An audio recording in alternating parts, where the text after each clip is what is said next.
May bagong laro ang Shopee at ito ay ang Shopee Claw. Paano ito laruin? Tutok ka lang sa video na ito, ituturo ko sa inyo kung paano.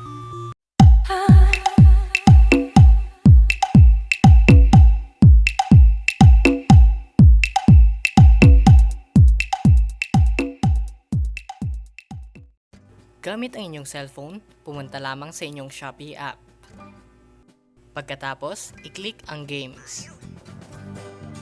Dito natin makikita ang iba't ibang klase ng games ng Shopee. I-click lang natin ang Shopee Claw. Paano ba ito laruin?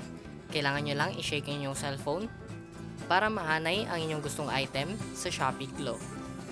Ang mapapanalunan mo dito ay ang 2 free chances, mga itlog at coins, at iba pang uri ng mga special prizes, kagaya ng Shopback, Shopee Pay, Apple Airpods, at iPhone 11. Kung gusto mo ito mapanalunan, abangan na lamang sa June 4 at June 6. I-click lang ang Play Now para makapagsimula sa paglalaro. Pwede nyo ito makuha ang mga itlog, coins, at heart, at mga special prizes.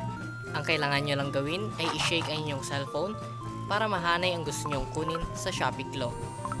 I-click lang ang left at right para ma-center sa gusto nyong kunin na item. I-click lang ang start kapag ready mo na itong kunin. At ayun na nga, nakakuha ako ng 1 Shopee coin. Ganun lamang po kadali kung paano laruin ang Shopee Claw. At sa ngayon nakakuha na ako ng 8.11. Dagdagan pa natin sa pamamagitan ng check-in everyday sa Shopee page. I-click mo lang ang today para maklaim ang iyong Shopee coins. Ganun lamang po kadali kung paano laruin ang Shopee Claw.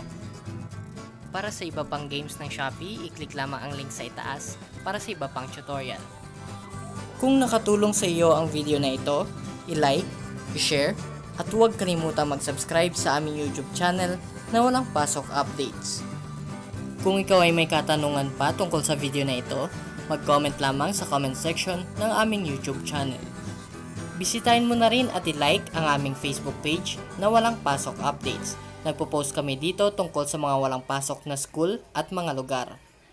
Kung ikaw naman ay may mga tanong tungkol sa government gaya ng SSS Pag-ibig at PhilHealth, pumunta lamang sa aming Facebook page at i-like ang Government Inquiries.